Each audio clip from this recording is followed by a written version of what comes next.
Le président de la République qui vient de quitter ce monument aux morts de Neuilly-sur-Seine, il n'a bien sûr pas répondu aux questions concernant cette affaire de Dominique Strauss-Kahn. Depuis le début de cette affaire, l'Élysée ne souhaite pas communiquer officiellement sur l'affaire Dominique Strauss-Kahn.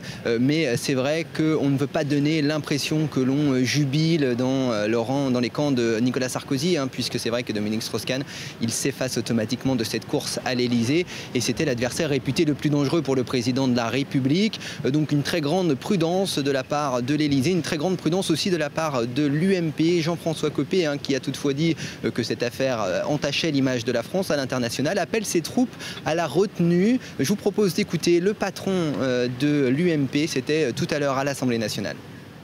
Nous avons les uns et les autres, et je l'ai recommandé vivement à l'ensemble de l'équipe dirigeante de l'UMP, un devoir de modération tant que nous n'avons pas les éléments qui permettent d'étayer les faits qui sont reprochés à Dominique Strauss-Kahn, même si en même temps, je crois assez normal, tout en respectant le principe de présomption d'innocence, d'avoir une pensée pour celle qui a peut-être été la victime dans cette affaire. Le ministre s'est exprimé pour l'instant sur cette affaire, c'est Claude Guéant, le ministre de l'Intérieur, qui a expliqué que si les faits étaient avérés, eh bien c'était extrêmement grave.